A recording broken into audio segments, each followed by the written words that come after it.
तो आप लोग हेडिंग करो,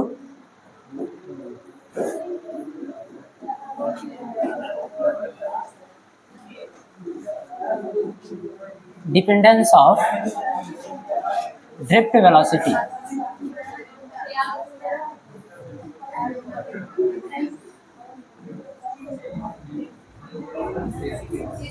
ऑन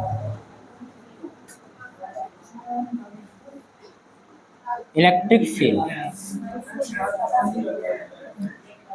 हम लोग पढ़ने क्या वाले हैं, ड्रिफ्ट वेलोसिटी की निर्भरता, यानी कि अनुगमन वेग की निर्भरता, और किस पर, विद्युत क्षेत्र पर। बात समझ में आ रही है? तो आप लोग हेडिंग बनाओ इसको,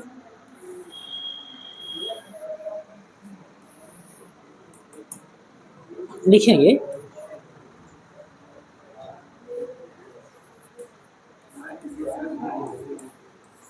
अनुगमन वेग की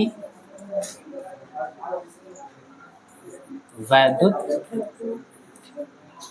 क्षेत्र पर निर्भरता।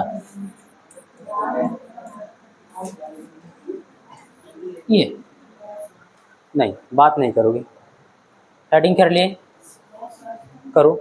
और ये जो अभी निर्भरता मिलेगा आपको कि किस प्रकार से निर्भर करता है, उसी के साथ एक फार्मूला भी आपको मिलेगा।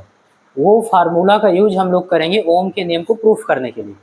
तो फार्मूला बहुत इंपॉर्टेंट होने वाला है, ठीक है? उसको भी याद करने का तरीका भी बताऊंगा। इतना करो, हेडिंग करो, पहले कर लिए? ठीक है बेटा।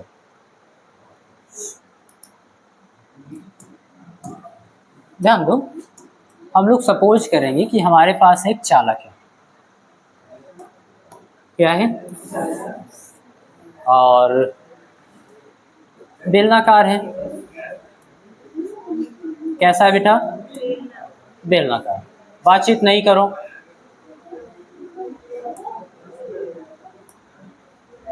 हाँ क्या है बताओ? कुछ नहीं है, देखो इधर, चालक हो गया बेलनाकार। अगर बेलनाकार है तो इसके अनुप्रस्थ काट का क्षेत्रफल भी कुछ आप सपोज कर लो, है ना? तुम औरतों की तरह क्या ऐसे बैठे हो, ऐसे करके? तुम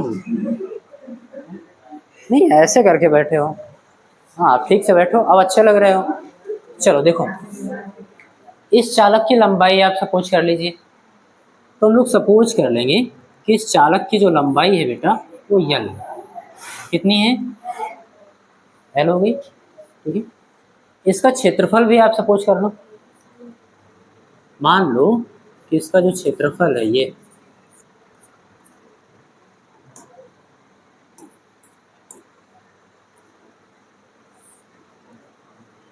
कितना है, ये अनुप्रस्थ काट का क्षेत्रफल हो गया, और लंबाई कितनी हो गई? एल हो गई। यहाँ तक कॉन्सेप्ट क्लियर है? ओके। अभी अगर मैं बात करूं कि इसके अंदर मुक्त इलेक्ट्रॉन है और कोई वैद्युत क्षेत्र आरोपित नहीं है, बात समझ में आ रही है? तो अनुगमन वेग कितना होगा? अब वहन वेग या अनुगमन वेग का मान कितना होगा? वैद्युत क्षेत्र अप्लाई नहीं है। अनुगमन वेग होता क्या है बताओ? बताओ बेटा, बोलो बोल।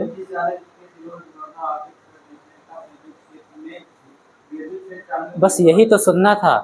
अनुगमन वेग आपको तभी मिलता है जब हम वैद्युत क्षेत्र आरोपित करते हैं या फिर विभवांतर लगाते हैं चालक सिरों पर। बात समझ में आ रही है? जब कोई वैद्युत क्षेत्र ही आरोपित नहीं है तो अनुगमन वेग कितना होगा? बात समझ में आ रही है? ये आपको समझाना था। तो अभी अनुगमन वेग का मान कितना है? जी, कोई अनुगमन वेग नहीं। ये कॉन्सेप्ट क्लियर है एकदम? कोई डाउट तो नहीं है? ओके। अब हम इस पर वैद्युत क्षेत्र अप्लाई करेंगे, कह सकते हो विभवांतर लगाने वाले हैं। क्या करने वाले हैं? ठीक है।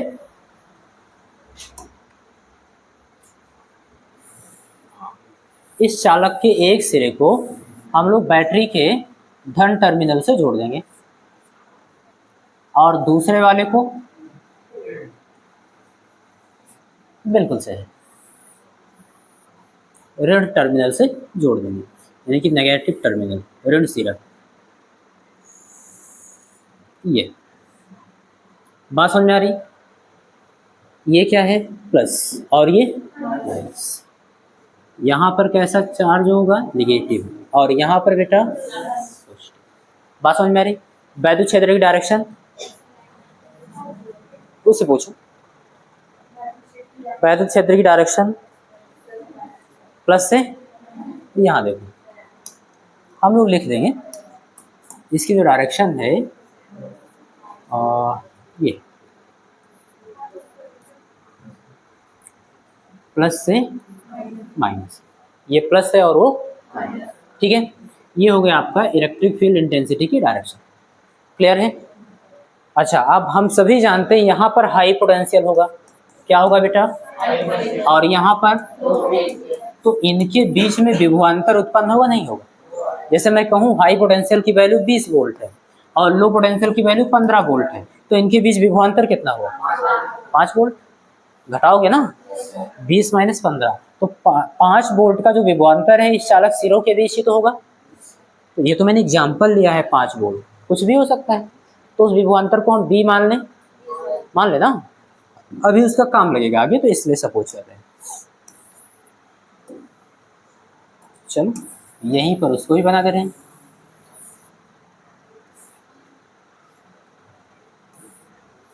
ओके,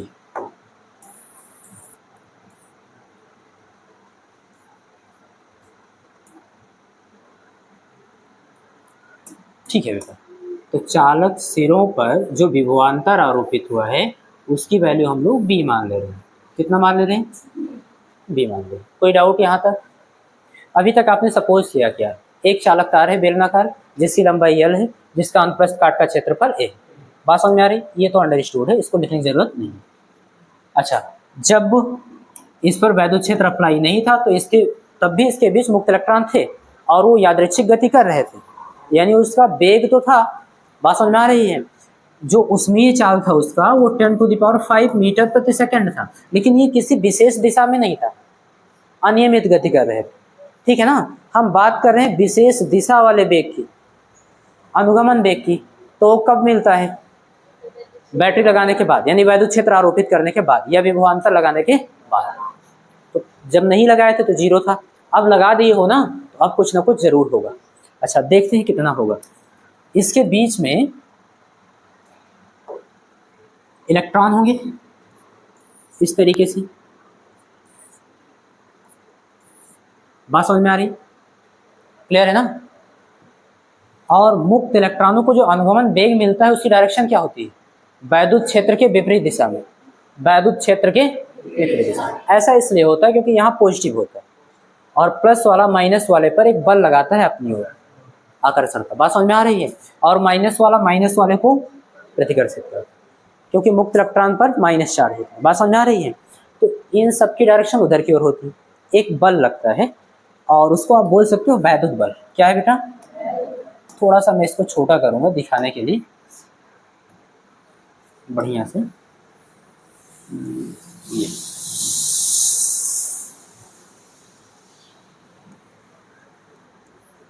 बात समझ में आ रही? इस पर जो बल लग रहा है उसकी डायरेक्शन भी क्या होगी, आप सभी जानते हो। धनावेश पर जो बल लगता है वैद्युत क्षेत्र की दिशा में, ऋणावेश पर जो बल लगता है वैद्युत क्षेत्र की विपरीत दिशा में। और इसको रटना नहीं है, आप समझ सकते हो, इधर प्लस है तो माइनस वाले को अपनी ओर खींच रहा होगा, यानी इन पर जो बल लग रहा है इधर की ओर लग रहा है। बात समझ में आ रही है? उसको हम लोग मान ले रहे हैं, कितना बल लग रहा है बेटा, F। कौन सा बल है, तो वैद्युत बल। बल की डायरेक्शन ये हो गई। हम सभी जानते हैं सभी इलेक्ट्रॉनों के वेग की दिशा भी यही होगी, इधर की ओर ही ये गति कर रहे होंगे। बात समझ में आ रही है? और वेग क्या होगा, अनुगमन वेग। क्या होगा, उसकी भी डायरेक्शन इधर की ओर ही होगी। अब स्पेस नहीं दिख रहा है इसलिए नहीं लिख रहा हूँ, समझ तो रहे ही हो ना, कोई बात नहीं, भी लैंग्वेज में लिख देंगे। यहाँ तक बात क्लियर है? कोई डाउट तो नहीं है? एक एक बात को हम लोग नोट करते हैं बढ़िया से। सबसे पहली बात तो हमको स्पेस की ज़रूरत होगी इस डेरिवेशन में, उसको बना लेते हैं पहले।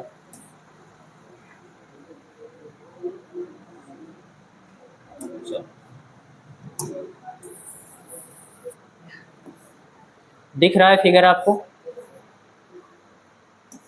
चलो लैंग्वेज लिख रहे हैं। जब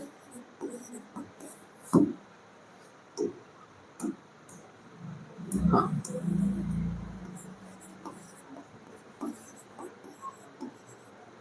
चालक पर वैद्युत क्षेत्र, ध्यान से समझना,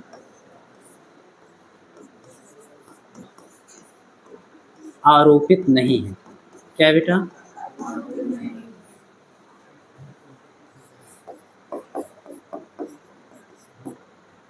नहीं है।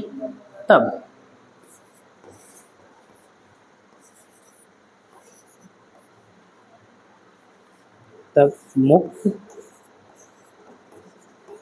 इलेक्ट्रॉनों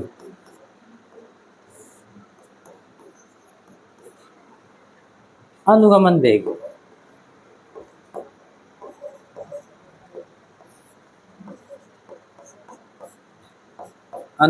कितना होगा बेटा? जी। बात समझ में आ रही है? क्लियर है एकदम? कोई डाउट तो नहीं है?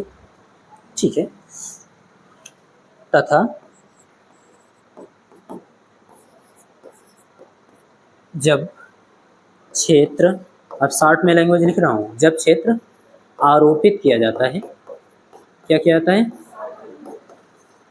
आरोपित किया जाता है, तब मुक्त इलेक्ट्रॉनों पर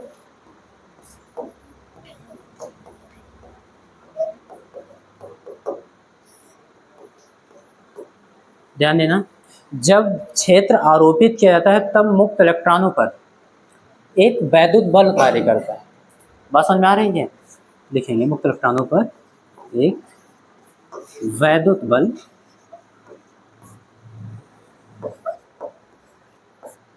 कितना बेटा? F। कितना कार्य करता है? F।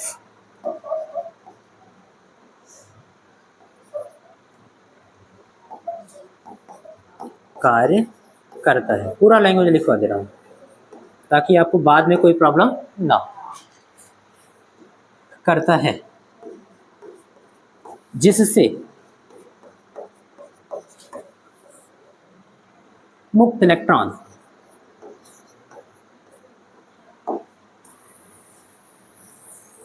लैंग्वेज में कहीं प्रॉब्लम होगी तुरंत बताना, ठीक है ना? अभी तो समझ में आ रहा है? ओके। जिससे मुक्त इलेक्ट्रॉन अल्प काल के लिए त्वरित हो जाता है। क्या हो जाता है बेटा?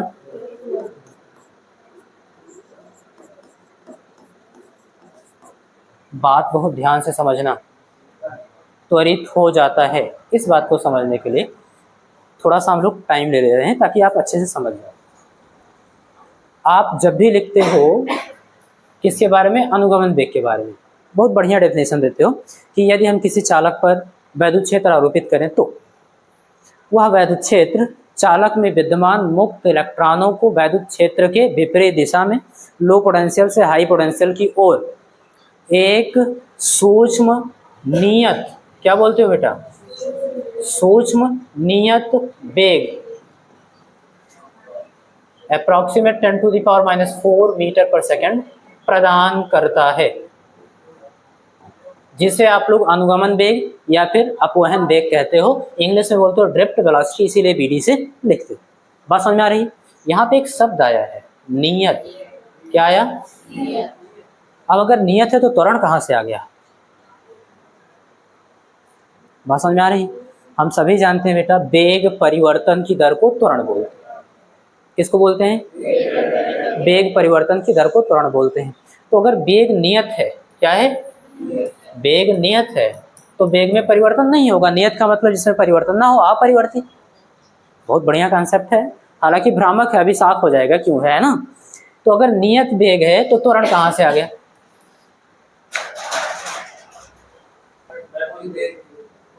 देखो अब मैं आपको समझाता हूँ। वैद्युत बल है तभी तो त्वरण उत्पन्न हुआ। F बराबर ma, ऐसे ही तो होता है। अगर त्वरण ही 0 होगा तो बल ही 0 होगा। बात समझ में आ रही है? तब जो इलेक्ट्रॉन है वो किसी विशेष दिशा में नहीं जाएगा। आप बहुत आराम से सोचिए, उस भ्रामक सेंटेंस पे क्यों जा रहे हो? नियत है भैया, पहले वेग कितना था, अब वेग कितना होगा जब हम लोग बल अप्लाई कर दिए, वैद्युत क्षेत्र लगा दिए? BD होगा कि नहीं होगा? होगा ना, तो वेग में परिवर्तन हुआ कि नहीं हुआ? तो त्वरण उत्पन्न होगा कि नहीं होगा? हाँ, लेकिन ये क्या, कितने अल्पकाल के लिए। बात समझ में आ रही है? तो हम इस वेग की बात कर रहे हैं, इस त्वरण की बात कर रहे हैं। बात समझ में आ रही है? पहले वेग 0 था, अब वेग BD होगा, इसलिए त्वरण उत्पन्न होगा क्योंकि वेग में परिवर्तन हुआ। Concept clear? और वहां जो सेंटेंस है, वैद्युत क्षेत्र आरोपित होने के बाद, वैद्युत क्षेत्र आरोपित होने के बाद की बता रहा है कि नियत वेग मिल जाता, तो उसके बाद नियत वेग रहेगा, और उसके बाद वेग कितना रहेगा? BD रहेगा। Concept clear? और जो अल्पकाल की बात हो रही है, यही श्रांति काल है। क्या है? उतने ही टाइम के बाद, बात समझ में आ रही है? वो त्वरित हो जाता, उतने ही टाइम में वो त्वरित हो जाता है। कॉन्सेप्ट क्लियर हुआ? कोई डाउट तो नहीं रहा आप? ठीक है, अभी मैं एक बार फिर से एक्सप्लेन करूंगा, जो कमी रह गई होगी। तो अब आप समझना बढ़िया से। हम लोग समझ रहे हैं कि जब चालक पे कोई वैद्युत क्षेत्र आरोपित नहीं था तब उसका अनुगमन वेग 0 था, और जब चालक पे वैद्युत क्षेत्र आरोपित किए तो वहां पे मुक्त इलेक्ट्रॉन जो चालक में थे उन पर एक वैद्युत बल लगने लगा, और वैद्युत बल की डायरेक्शन क्या है? वैद्युत क्षेत्र के विपरीत दिशा में, क्योंकि ये प्लस है, प्लस वाला माइनस यानी इलेक्ट्रॉन को अपनी ओर आकर्षित कर रहा होगा, और माइनस वाला रिपल कर रहा होगा, इधर की ओर प्रतिकर्षित कर रहा होगा। बात समझ में आ रही है? वैद्युत बल लगा, ठीक है, जिससे वैद्युत बल के कारण ही ना, जिससे मुक्त इलेक्ट्रॉन, लिखे ही नहीं, जैसे मुक्त इलेक्ट्रॉन, चलो, जिससे मुक्त इलेक्ट्रॉन अल्पकाल के लिए त्वरित हो जाता है। बात समझ में आ गई? आप लिखना चाहो तो यहां लिख सकते हो, अल्पकाल की बात हो रही है तो किसके बराबर होगा? टा के बराबर होगा। किसके बराबर होगा बेटा? जो श्रांति काल है, उतने समय के लिए क्या होता है? ये त्वरित हो जाता है। यहां तक बात समझ में आ गई? कोई डाउट तो नहीं है? ओके।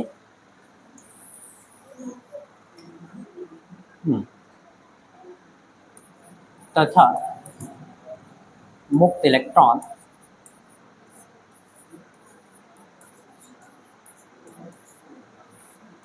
ध्यान देना, तथा मुक्त इलेक्ट्रॉन जो फ्री इलेक्ट्रॉन है वो टा समयांतराल में या फिर टा समय में कितना वेग प्राप्त कर लेगा?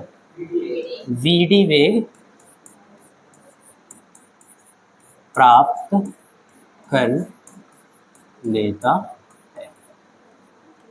बात समझ में आ गई? कितने समय के लिए हुआ वो? टा समय के लिए ही तो त्वरित हुआ। टा समय के लिए त्वरित होने का मतलब हुआ कि पहले 0 वेग था और इतने समय अंतराल में उसका वेग बढ़कर कितना हो गया? BD तो हो ही जाता है, तो हम जानते ही हैं। बात समझ नहीं? तो इतने ही टाइम में बढ़कर BD हो गया। ये पूरा लैंग्वेज अगर समझ में आ रहा हो तो डेरिवेशन खत्म। और अगर आप लोग को जरूरत हो तो मैं एक बार फिर से एक्सप्लेन करूं। हाँ, मुझे भी लग रहा है ऐसा, है ना, चेहरे बता रहे हैं आप लोगों के।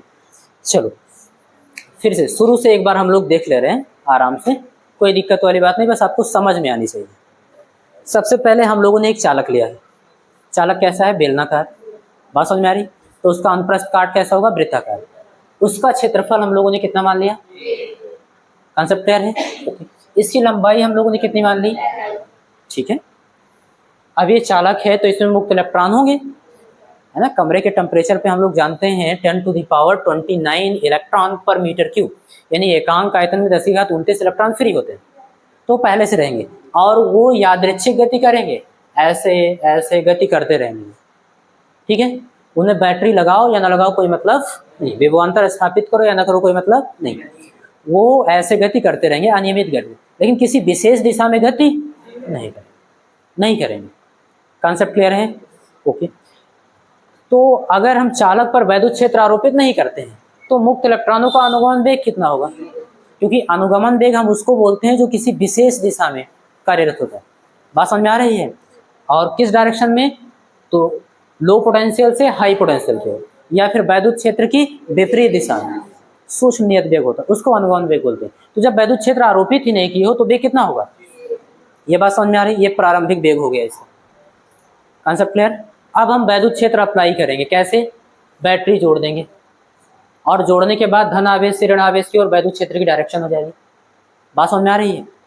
और धन आवेश जहाँ पे आप टर्मिनल जोड़े वहाँ पे हाई पोटेंशियल होगा, जहाँ पे नेगेटिव टर्मिनल जोड़े वहाँ पे लो पोटेंशियल होगा। जाहिर सी बात है उच्च विभव और निम्न विभव है तो उनके बीच विभवांतर उत्पन्न होगा। यहाँ विभव ज़्यादा वहाँ विभव कम, तो विभवांतर को हम लोगों ने कितना मान लिया, बी मान लिया। यहाँ तक कोई डाउट नहीं है ना। अच्छा, ये सब होने के बाद ये विभवांतर या फिर ये वैद्युत क्षेत्र मुक्त इलेक्ट्रॉनों पर बल लगाएगा नहीं लगाएगा, लगाएगा ना।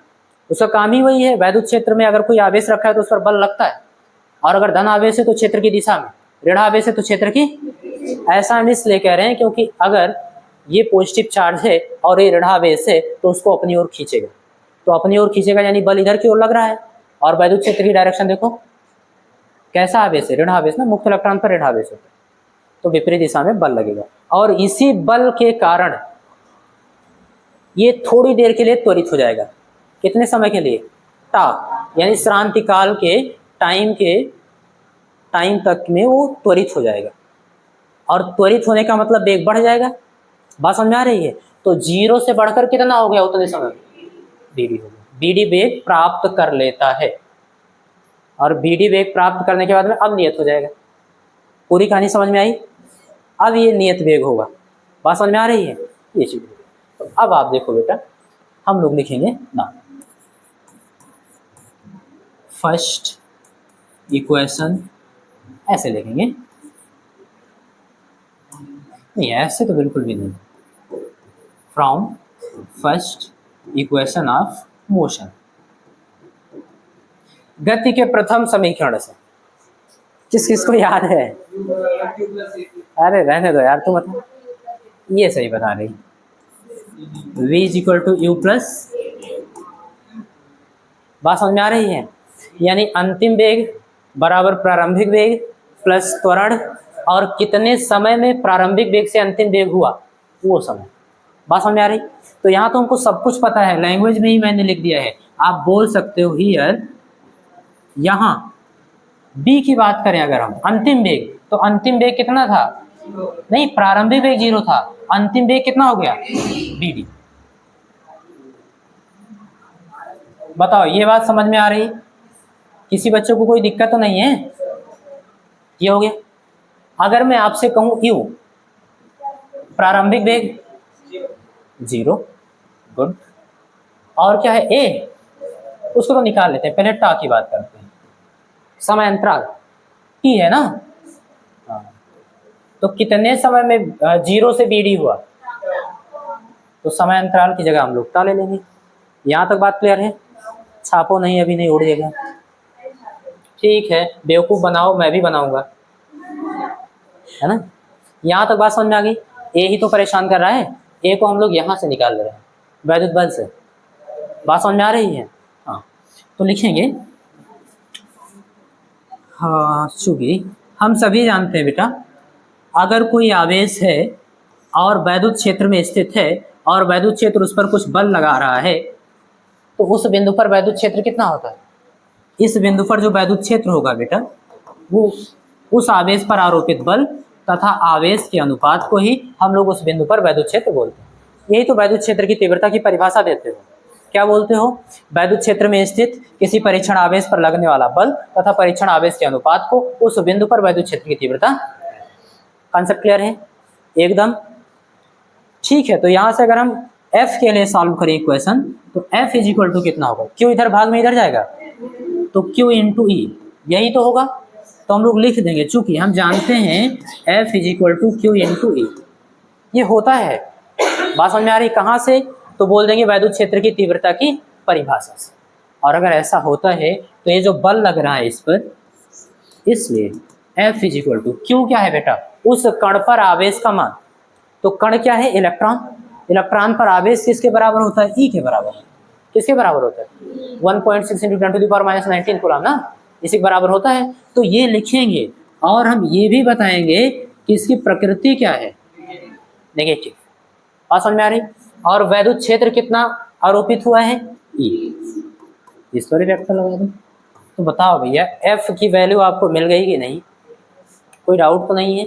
माइनस का चिन्ह केवल यही बता रहा है कि जो बल है वो वैद्युत क्षेत्र के ठीक विपरीत है, वैद्युत क्षेत्र के ठीक, और वो आपको यहाँ दिख भी रहा है, वैद्युत क्षेत्र उधर और बल, ठीक है ना। माइनस से नहीं घबराना, ओके।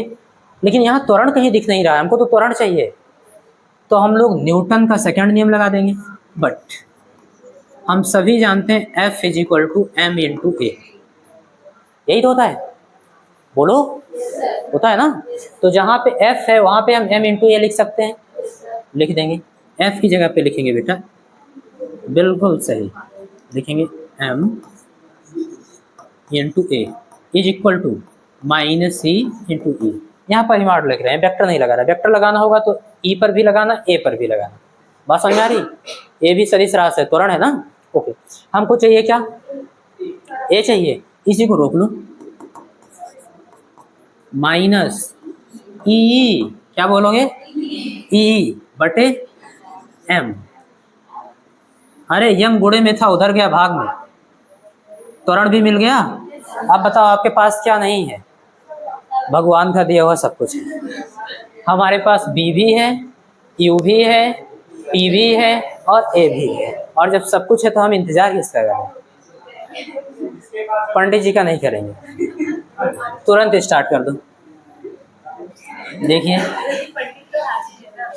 कहाँ पे है, मुझे कहीं दिख नहीं रहा है। पंडित का मतलब ज्ञानी होना चाहिए, नहीं, अध्यात्म में ज्ञानी होना चाहिए, भौतिक में नहीं। तुम्हारा जो डबल बैटरी लगा है ना, अच्छा ध्यान दो बेटा, वैल्यू पुट करें।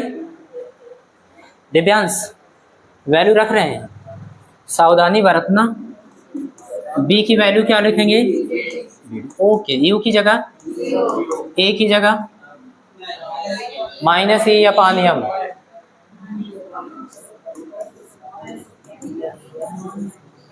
और इंटू टी की जगह मिल गया, बी डी की वैल्यू मिल गई, इसलिए we D is equal to minus e upon m into tau. हो गया। वैद्युत क्षेत्र की निर्भरता आपको साफ साफ दिखाई दे रही, वो अनुगमन वेग की वैद्युत क्षेत्र पर निर्भरता साफ साफ दिख रही है। तो डेरिवेशन तो केवल 2 स्टेप का था, ये सब ज्यादा था, ठीक है ना। क्या हुआ बताओ? कुछ नहीं तो बात क्यों कर रही हो? हाँ तो वही तो पूछ रहा हूँ, कुछ है ना? कह रही कुछ नहीं, बहुत इजी है ना, बस ये लैंग्वेज मत भूलना, नहीं तो बहुत कठिन हो जाएगा। इधर देखो बेटा, ध्यान दो, अभी लड़ाई खत्म नहीं हुई है। जो हेडिंग डाले थे वो हो गया, लेकिन विभवांतर पर किस प्रकार से निर्भर करता है, लंबाई पर किस प्रकार से निर्भर करता है, क्षेत्रफल पर निर्भर करता है कि नहीं करता है, ये सब देख लो ना। जब यहाँ तक पहुँच ही गए हो, 2-3 स्टेप और देख लो, आगे हेल्पफुल होगा। यहाँ पहले समझ लेते हैं ई पर किस प्रकार से निर्भर करता है। हम सभी जानते हैं ई एम टा, ये तीनों की तीनों फिक्स है, बात समझ में रहे, अप्रॉक्सीमेट सब फिक्स है। एम क्या है? ये एफ किस पर बल लग रहा था? इलेक्ट्रॉन पर, तो इलेक्ट्रॉन का द्रव्यमान और इलेक्ट्रॉन का त्वरण होगा ना। तो ये तो समझ में आ रहा है, त्वरित हो जाता है वो सब। लिखे हो एम के बारे में कुछ नहीं लिखे हो, तो याद रखना एम क्या है? Mass of electron. क्या है? यानी कि इलेक्ट्रॉन का द्रव्यमान, उसकी वैल्यू होती है फिक्स 9.1 × 10⁻³ किलोग्राम। बात समझ में आ रही है? तो इसका मतलब एम फिक्स है। ई क्या है? इलेक्ट्रॉन पर आवेश, वो भी फिक्स है, अभी लास्ट में लिख दूंगा, ठीक है ना। टा श्रांतिकाल, वो भी फिक्स है, ठीक है। अगर हम कुछ छेड़छाड़ नहीं करेंगे तो वो भी फिक्स होगा, जैसे ताप वाप नहीं बढ़ाएंगे तो फिक्स होगा। ई बदल सकता है, वैद्युत क्षेत्र की तीव्रता आप अप्लाई कर रहे हो ना, कितना अप्लाई कर रहे हो उसी पर तो हम लोग निर्भरता देख रहे हैं। तो इसको हम लोग लिख सकते हैं इसलिए, या फिर ऐसे लिख सकते हो, जो बी डी है वो डायरेक्टली प्रोपोर्शनल है ई के, वैद्युत क्षेत्र की तीव्रता के समानुपाती। इस प्रकार से निर्भर करता है अनुगमन वेग। यानी कि यहाँ से एक चीज पता चलता है, अगर हम लोग वैद्युत क्षेत्र ज्यादा अप्लाई करेंगे तो बी डी की वैल्यू थोड़ी बहुत बढ़ेगी, मतलब उसी की डायरेक्टली प्रोपोर्शनल है ना। तो ई बढ़ेगा तो बी डी भी बढ़ेगा, ई घटेगा तो कॉन्सेप्ट क्लियर है? ओके, अब हम लोग देख लेते हैं थोड़ा सा नेक्स्ट पेज में, किसी में इसी में देख लें। आप लोगों को दिख रहा है?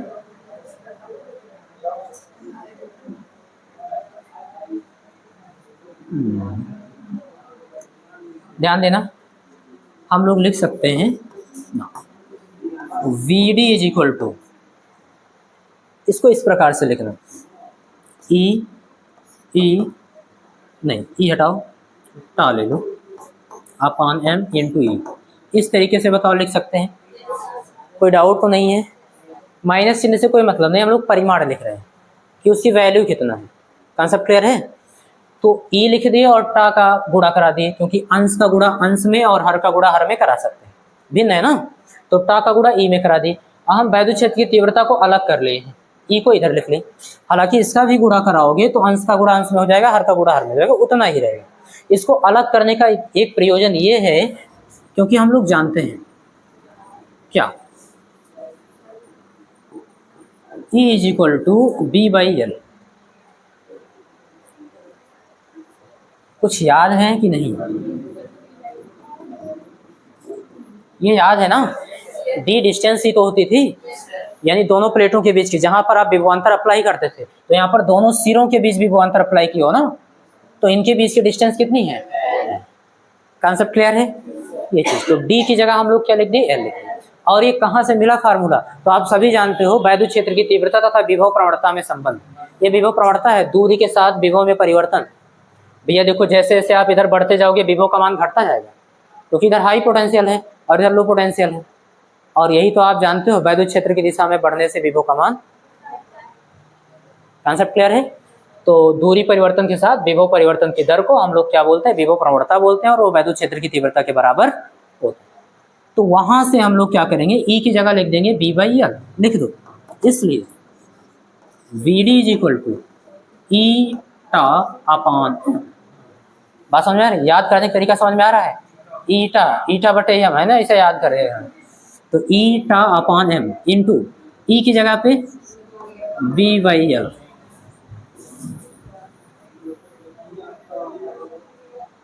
यहाँ तक बात समझ में आई? इस कोई भी किसी भी फार्मूले में आपको कहीं ए दिख रहा है? नहीं दिख रहा ना, यानी कि जो अनुगमन वेग है वो आपका तार मोटा है पतला है इस बात पर निर्भर नहीं करता। बात समझ में आई? वो केवल किस पर निर्भर करता है? वैद्युत क्षेत्र के समानुपाती होता है। या फिर अगर विभवांतर और लंबाई पे देखना चाहते हो तो विभवांतर के भी समानुपाती। विभवांतर ज़्यादा अप्लाई करोगे तो वीडी बढ़ेगा। बात समझ में आ रही है? और लंबाई अगर ज़्यादा है तो वीडी घटेगा, क्योंकि व्युत्क्रम में। तो आप यहाँ लिख सकते हो दो निर्भरता और आप जान ली। ये यहाँ आपको देखने को मिल रहा है पहली चीज कि बी डी जो है बेटा इज डायरेक्टली प्रोपोर्शनल बी। ये स्मॉल v है वेलोसिटी, ये कैपिटल V है पोटेंशियल डिफरेंस। बात समझ में आ रही है? विभवांतर। ओके, और दूसरा चीज हम लोग को समझ में आ रहा है कि जो बी डी है वो यल के व्युत्क्रम है, व्युत्क्रमानुपाती, यानी 1/L। अब एक चीज हमको समझ में आ रहा है, विभवांतर बढ़ेगा तो बीडी भी बढ़ेगा, विभवांतर घटेगा तो बीडी भी, यानी डायरेक्ट निर्भर करता है। लेकिन यहाँ पे उल्टा निर्भर करता है, लंबाई बढ़ेगी तो बीडी, बात समझ में आ रही? ऐसे अगर लंबाई घटेगी तो बीडी, तो इस प्रकार से इनकी निर्भरता रही है। ये टॉपिक आपको समझ में आया? कोई डाउट तो नहीं है? ये वाला फार्मूला रट लेना, ई बटे एम टाउ। बात समझ में आ रही है? ई बटे एम इंटू टाउ, ये याद रखना। इसी से हम लोग ओम का नियम प्रूफ करेंगे, ठीक है? और इसमें कोई चीज़ नहीं समझ में आ रही तो आप पूछ लो, ई क्या है, ई क्या है, टा क्या है, यम क्या है, सारी चीज़ समझ में आ रही? कोई डाउट तो नहीं है? बताओ, मुझसे पूछो, उससे क्या पूछ रहे हो? नहीं तो छापो, हेडिंग करो मोबिलिटी।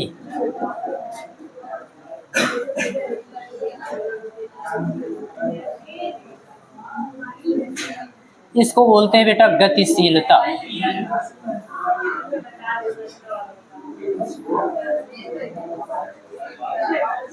ये हेडिंग करो गतिशीलता, और ये इंपॉर्टेंट है। बात समझ में आ रही है? ये गतिशीलता जो है याद रखना बढ़िया से, इसको हम लोग सेकंड पेपर के लास्ट चैप्टर में भी पढ़ेंगे, ठीक है। हाँ, आप लोग बहुत शार्ट में पढ़े हो। ज़्यादातर हम लोग, ध्यान दो, ज़्यादातर हम लोग धातुओं में आवेश वाहक कौन होते हैं उसके बारे में बढ़िया से पढ़े हैं। बात समझ में आ रही? उसके बाद जो द्रव होता है, गैस, धातुओं का मतलब ठोस, द्रव होता है, गैस होता है, और एक सेमीकंडक्टर अर्धचालक भी होता है। बात समझ में आ रही है? तो उसमें आवेश वाहक कौन होता है, क्योंकि उसमें भी धारा प्रवाहित होती है। उसके बारे में हम लोग वहाँ पे बढ़िया से पढ़ेंगे अर्धचालक में। हालांकि जान लो, क्योंकि बहुत थोड़ा सा समझाया हूँ, आपको कहीं कंफ्यूजन हो सकती है, उसको आप बढ़िया से क्लियर कर लो। सपोज करो बेटा, ये क्या है? धातु है। क्या है? धातु का मतलब ठोस, ठीक है ना? ओके, ये सपोज करना द्रव है, ये सपोज करना गैस है, और ठोस में ही कौन होगा? अर्धचालक। कौन होगा? अर्धचालक। ये सब है, मैं लिख दे रहा हूँ। ये है धातु। क्या है बेटा?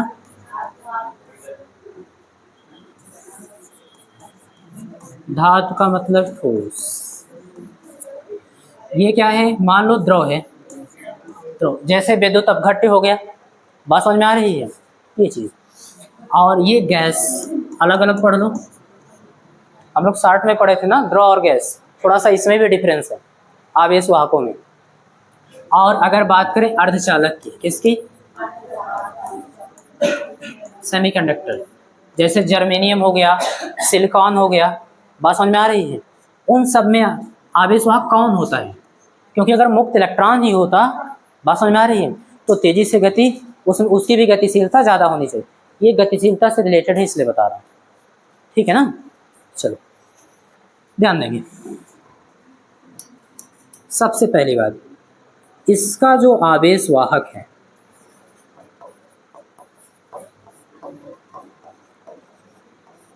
अगर मैं आपसे कहूं कि आवेश वाहक क्या होता है तो बताओ।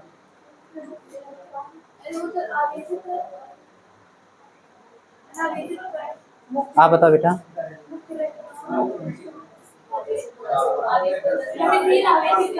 हाँ, अब सही बताइए। गतिशील आवेशित कण, जो गतिशील हो यानी गति कर सके, बद्ध ना हो, जो स्थिर है, वो वाहक नहीं हो सकता।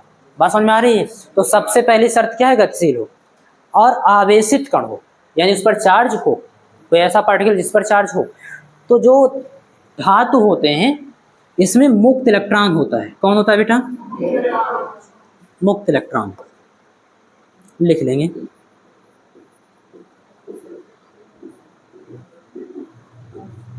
ओके। और जो द्रव होता है बेटा, द्रव में आवेश वाहक कौन होते हैं? बिल्कुल सही, आवेश वाहक। हम लोग लिखेंगे आयन। कौन से आयन बेटा? बिल्कुल सही, धन एंड ऋण। ऋण आयन और धन आयन जो गतिशील है। बात समझ में आ रही है? तो ये गतिशील होते हैं, इसलिए आवेश वाहक होते हैं द्रव में। गैस की बात करेंगे, थोड़ा सा हम लोग परिवर्तन करेंगे इसमें। इसमें आवेश वाहक कौन होते हैं? हालांकि ये तो आप पढ़ोगे भी, इसको नहीं पढ़ोगे। बात समझ में आ रही है? इसमें जो हम सेल पढ़ेंगे, सेल में जो हम लोग रासायनिक घोल भरते हैं, बात समझ में आ रही है, उसको विद्युत अपघट्य बोलते हैं। वो द्रव ही होता है, उसमें करंट कैसे पास होती है उसके बारे में तो हमको पढ़ना है, क्लियर? लेकिन इसके बारे में नहीं पढ़ना है। आवेश वाहक, तो यहाँ पे जो आवेश वाहक होते हैं दो होते हैं। एक तो इसमें मुक्त इलेक्ट्रॉन होता है। क्या होता है बेटा? पहली बात तो ये होगी, फ्री इलेक्ट्रॉन।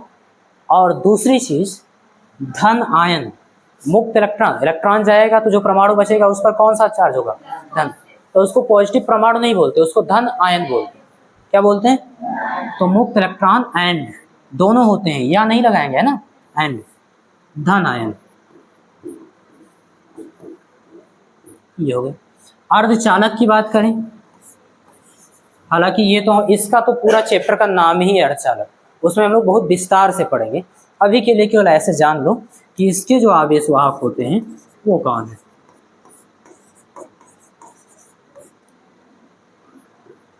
तो हम लोग बोलेंगे मुक्त इलेक्ट्रॉन। कौन?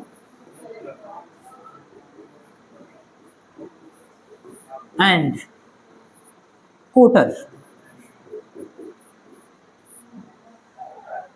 बात समझ में आ रही? इसको होल भी बोलते हैं, इंग्लिश में क्या बोलते हैं? होल। अब अभी तक तो सारी चीजें समझ में आ रही थी, ये परेशान कर दिया कोटर क्या होता है, होल, है ना? ये कुछ होता नहीं बेटा, बस ये रिक्त स्थान होता है, खाली जगह होती है जहां पर इलेक्ट्रॉन नहीं होता। बात समझ में आ रही है? और ये ऐसे व्यवहार करता है जैसे धनात्मक इलेक्ट्रॉन हो। कैसे व्यवहार करता है? धनात्मक इलेक्ट्रॉन। बात समझ में आ रही है? और ये थोड़ा बहुत कंफ्यूजन अभी हो सकता है आपको, अभी इसके बारे में डिटेल नॉलेज लेने की ज़रूरत नहीं है, क्योंकि अभी हमारी इससे लड़ाई है ही नहीं है। बात समझ में आ रही है? जब लास्ट चैप्टर में हम लोग पहुँचेंगे तब वहाँ पर इसके बारे में समझेंगे। बस नाम याद रखना, कोटर और इलेक्ट्रॉन। बात समझ में आ रही है? ये बहुत फेमस क्वेश्चन है, बहुत ही फेमस। जाके आप देखना लास्ट चैप्टर में क्वेश्चन बैंक वगैरह में कई बार पूछा गया होगा। अर्धचालकों में धारा प्रवाहित होती है किसके कारण? इलेक्ट्रॉन के कारण, कोटर के कारण, इलेक्ट्रॉन और कोटर दोनों के कारण, इनमें से कोई नहीं। इलेक्ट्रॉन और कोटर दोनों, है ना? चलो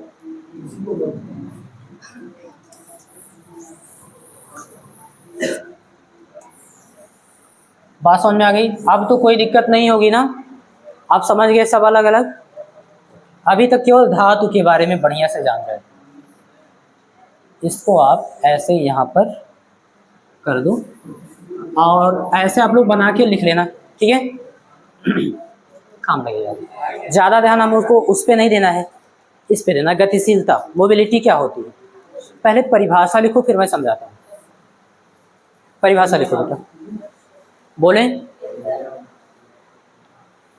देखो, एकांक वैद्युत क्षेत्र पर, या एकांक वैद्युत क्षेत्र में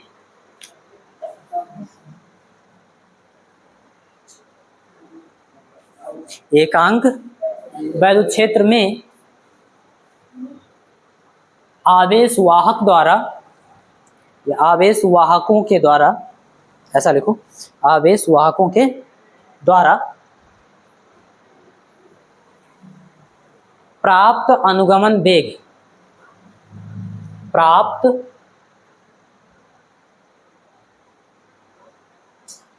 अनुगमन वेग को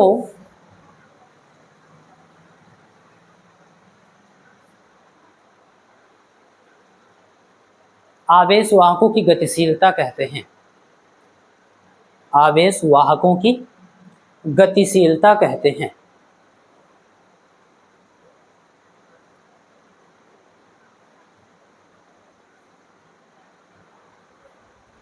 देख ले, मैंने कहा एकांक वैद्युत क्षेत्र में आवेश वाहकों द्वारा प्राप्त अनुगमन वेग, यानी कि एकांक, एकांक का मतलब 1 न्यूटन पर कूलम। उस वैद्युत क्षेत्र में कोई आवेश वाहक, आवेश वाहक का मतलब गतिशील आवेशित कण। बात समझ में आई? अगर धातु की बात हो रही तो कौन है? मुक्त इलेक्ट्रॉन। बात समझ में आ रही है?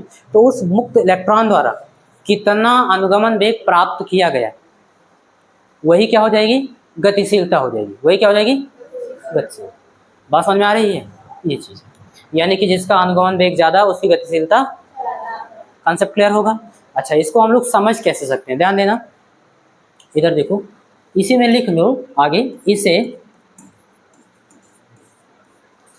म्यू से, किससे बेटा? म्यू से प्रदर्शित करते हैं।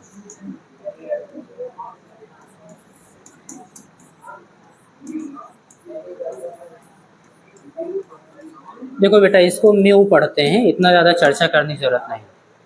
बात समझ में आ रही है? क्या पढ़ते हैं? म्यू, ठीक है? ये म्यू ये है, ध्यान दो, ये म्यू है और ये न्यू है। चलो आगे पढ़ें, ठीक है?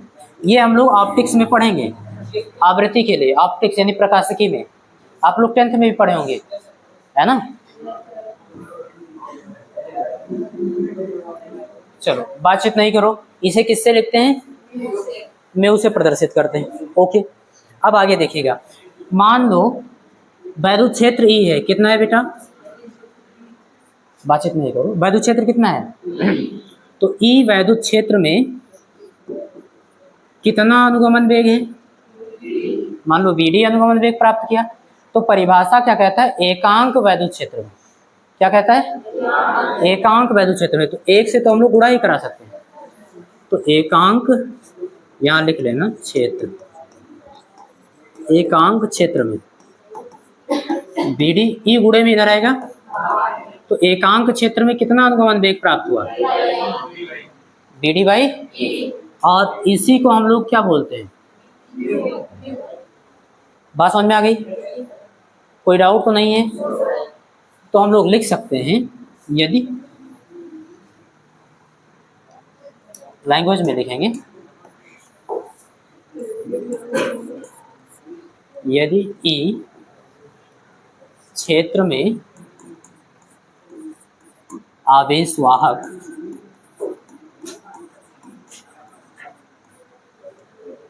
वीडी अनुगमन वेग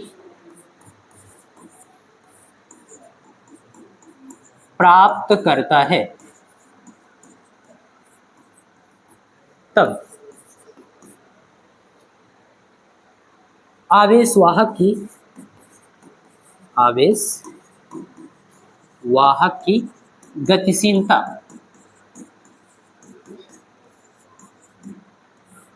आवेशवाहक की, उसको किससे लिखोगे?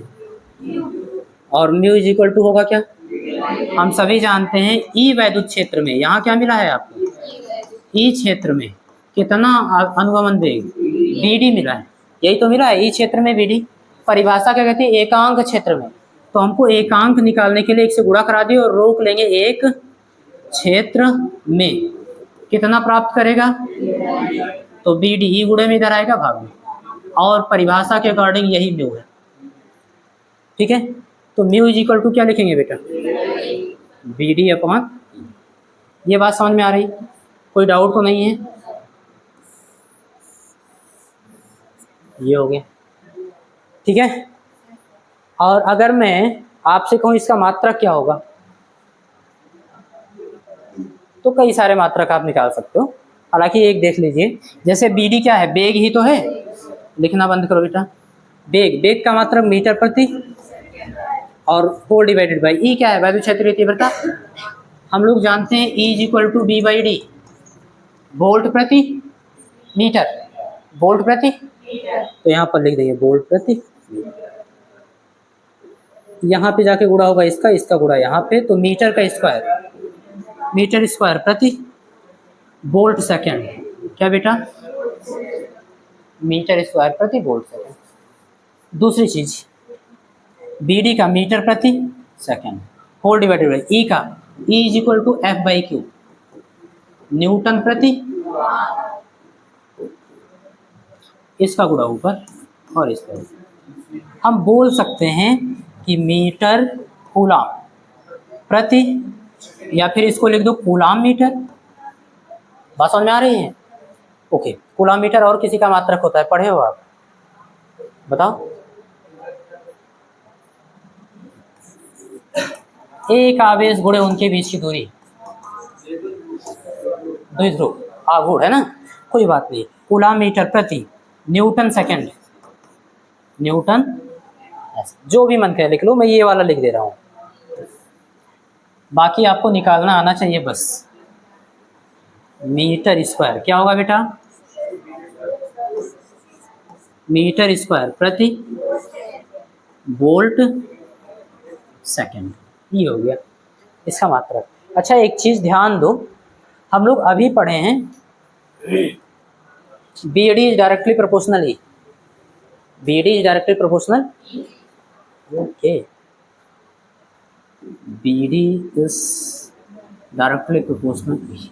प्रोपोर्शनल का साइन हटेगा तो कुछ ना कुछ कांस्टेंट आता है, वही होता है म्यू। बात समझ में आ रही है? और म्यू ई क्या है? गुणे में इधर आएगा, तो B D upon E is equal to mu. यहाँ से भी निकाल सकते हो, mu is equal to B D upon E, तो ये भी याद रख सकते हो कि जो आवेश वाहकों का अनुगमन वेग होता है वैद्युत क्षेत्र की तीव्रता के समानुपाती होता है। बस एक लाइन लिखना, वहां से फार्मूला मिल जाएगा। आप इसके बेस पे भी परिभाषा लिख सकते हो। एक चीज और ध्यान रखना, बी डी बाई ई यही तो म्यू है। ओके, हाँ ये फार्मूला देखो, b d is equal to e upon m tau, e upon m tau. हम लोग जानते हैं e upon m into tau is equal to किसके था, बीजी, अनुगमन वेग, यही तो था। ओके, हमको चाहिए क्या, म्यू चाहिए। म्यू का मतलब बी डी अपॉन ई चाहिए, यही तो। ई देखो बेटा गुणे में है, इधर ले आओ भाग में हो जाएगा, तो बी डी अपॉन ई बराबर क्या बचा, ई टा अपॉन एम, और यही तो आपका क्या है, म्यू।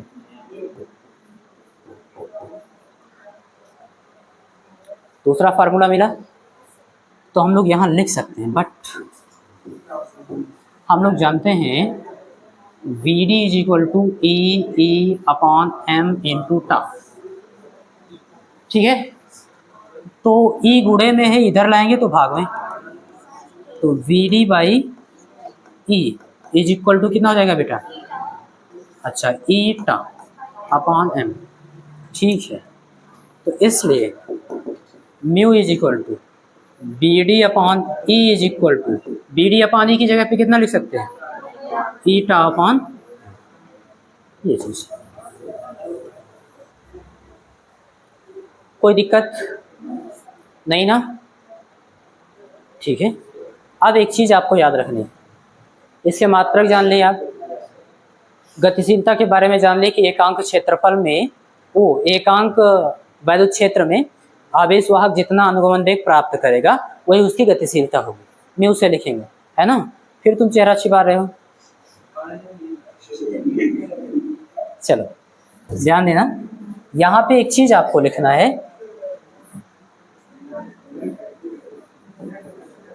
गतिशीलता